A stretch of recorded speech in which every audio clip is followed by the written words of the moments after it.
everyone, Kristina Werner here with another video for AssignmentsToStamp.com. Today I'm using the July 2021 card kit, which comes with this awesome mesh bag. All of the contents of the kit fit inside, but for today's cards, I'm going to be focusing on the stamp set, which is called Garden Greetings. I'm going to be creating 6 different cards using this stamp set. And these worked up really easily, especially because I used this assorted pack of cardstock with tons of different colors from Simon. So these are all cut to 4 1/4 by 5 1/2 or an A2 card front. And I picked out 6 different colors of cardstock to work with. And I'm going to be creating some very simple card designs using these. So for the first 3 cards, I'm going to be using the wreath image from the stamp set. I'm going to be stamping it in the same position for all 3 cards. So to make my life a little bit easier when it comes to these cards, I'm going to mount it on the door of my MISTI stamp positioning tool and leave it there until all 3 cards have the wreath on it. I'm prepping the cardstock with an anti-static powder tool because I'm going to be embossing on all 6 of these cards. So this is going to be my best friend right before I stamp all of these images. Speaking of stamping, I'm using some Versamark ink, which is a great embossing ink. So I'll ink that up and turn the door of my MISTI over and stamp that down. So I'm going to be using GILDED embossing powder from Brutus Monroe for most of these cards. Just on one, I will be using a white embossing powder, but I'm just applying that directly onto my stamping, and then I'll use a heat tool to heat set this until it's smooth and melted. There's going to be a lot of embossing for all of these cards, so but it does go quickly. I think I finished all 6 of these in under an hour. So I'll heat set this until everything is smooth. You can see how beautiful that gold is against this pale purple color. I moved on to a pale pink, did the same thing, and then onto a piece of gray cardstock where I switched to alabaster embossing powder. It's a white embossing powder. I then stamped the greetings from the stamp set in the interior of each of these wreaths. I put Get Well on the purple one, Hugs on this pale pink, and then I also added some hearts. There are some very small individual stamps that are hearts in the stamp set, and I used those to fill in some of the gaps. And I also took the smallest heart and just added it on the outside of the wreath shape as well. This just gives it a little bit more of a filled out appearance, and I kind of like the idea of having these hearts when the greeting is hugs. I added some of that gold embossing powder on all of the hearts and then heat set that so that it was smooth and melted. For my gray card, I used the greeting that says thank you, and that was a really simple process. I just stamped it and heat embossed it with that white embossing powder. Okay, on to some other designs that don't use the wreath shape.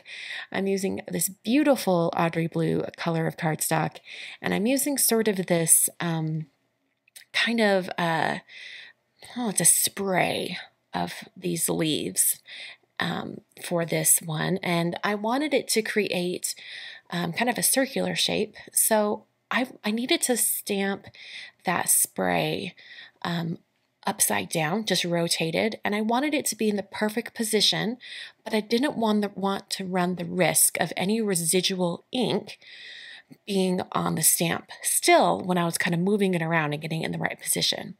So I put the clear packaging from the stamp set on top just to protect the cardstock, and I could also kind of move it around and get it in the right spot.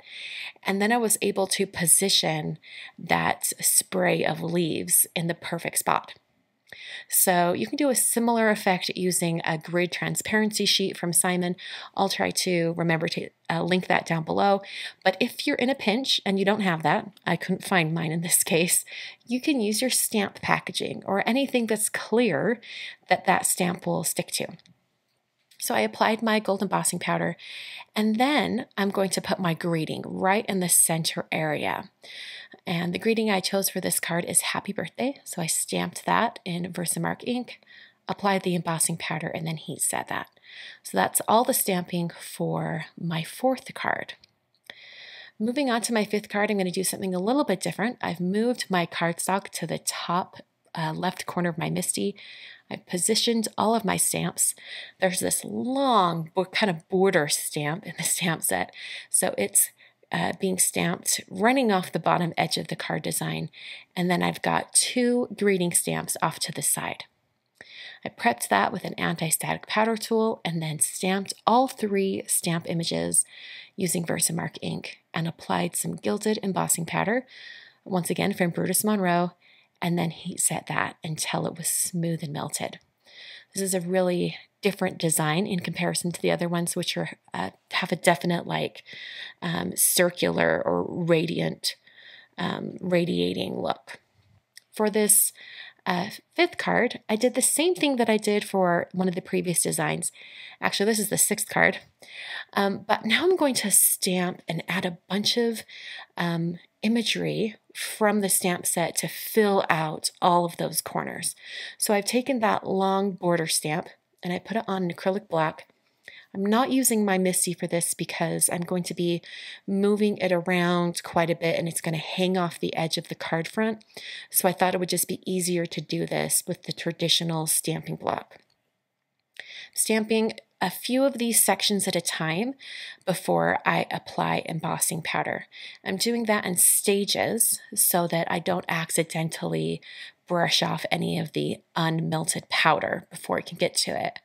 So I stamped 2 of those kind of along the bottom, and then I'm just using the outer edges of that stamp image to fill in the gaps on the design. Just right along the edge of each one. I'm going to put this one up in the top corner.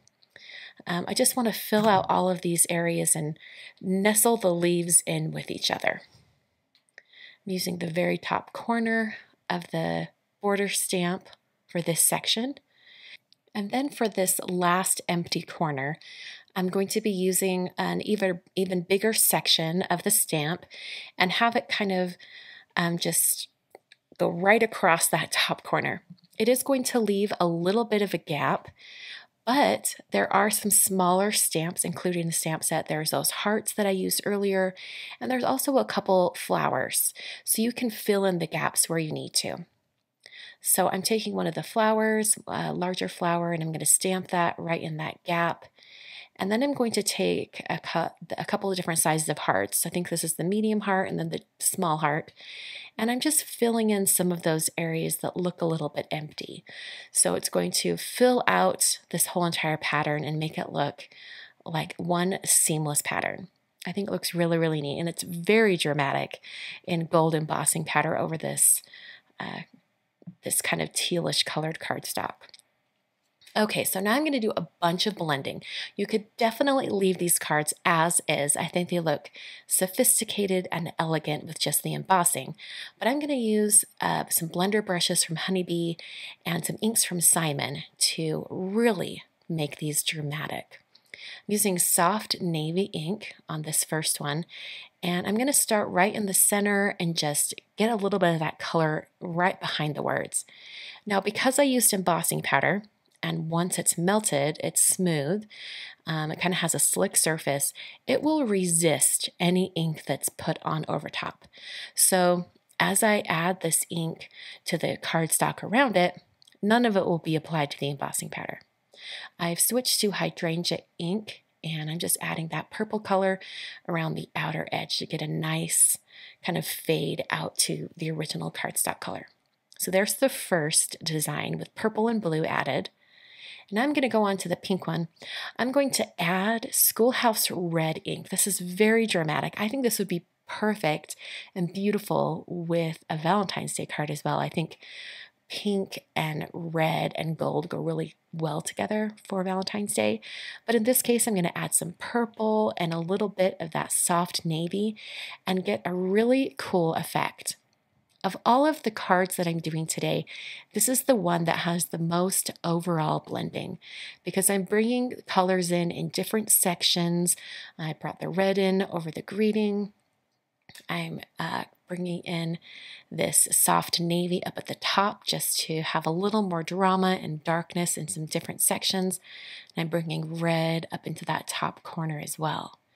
So it sort of has this kind of, I don't know how to describe it. It's just kind of like this ink blending effect with lots of different colors. This one's super, super simple. I'm using the color Slate, and I'm just going to be inking from the center, similar to that very first Get Well card that I showed you.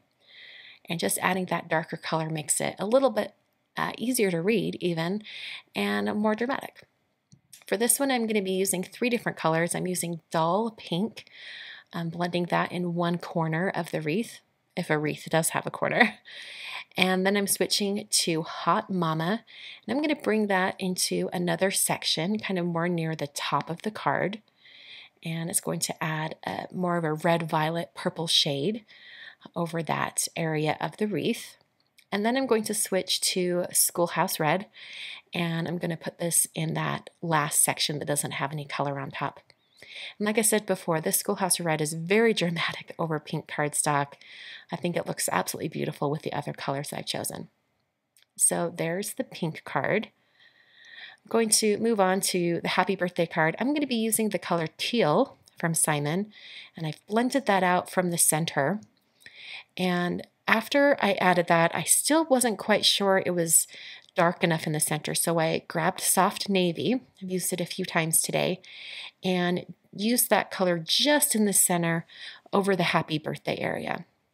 This is going to intensify that color and help the Happy Birthday stand out even more. Now, I was worried about some of the ink being on top of the embossing powder, which sometimes it happens, so I used a dry paper towel to just wipe off any of that ink off the embossing powder. For this last card, which I think is my favorite, I wanted to add some dark color on the edges of the card. This is going to be almost like a spotlight effect where I keep the center area a lighter shade. So I took Soft Navy all around the outer edge, just adding quite a bit of drama to this. And then I'm using the color Slate, it's the one I used on the gray card, and I'm going to darken up the edges even more, just the edges. I don't want to bring this color all the way into the center. So I'm going around and adding all of that color around the embossing. All right, so these card fronts are basically finished. The only thing I need to do is put them on card bases. So I prepped 6 A2 size cards. So they're scored at 5.5 to create top folding cards. And I made that out of some Neenah Classic Crest Solarite 110-pound cardstock. I then used the new dot runner adhesive from Simon. It's included in the kit for July. And I adhered these card fronts directly onto the card bases. And they held really tight. I was very impressed with this adhesive. So here are my 6 cards for today, all using the stamp set in the July 2021 card kit. All of the supplies, including the card kit, the stamp set, the dot runner adhesive, everything I've used today are included in the supply list down in the video description. And you can click over and get those over at simonsystamp.com. Thanks so much for watching, and I'll see you guys in another video very soon.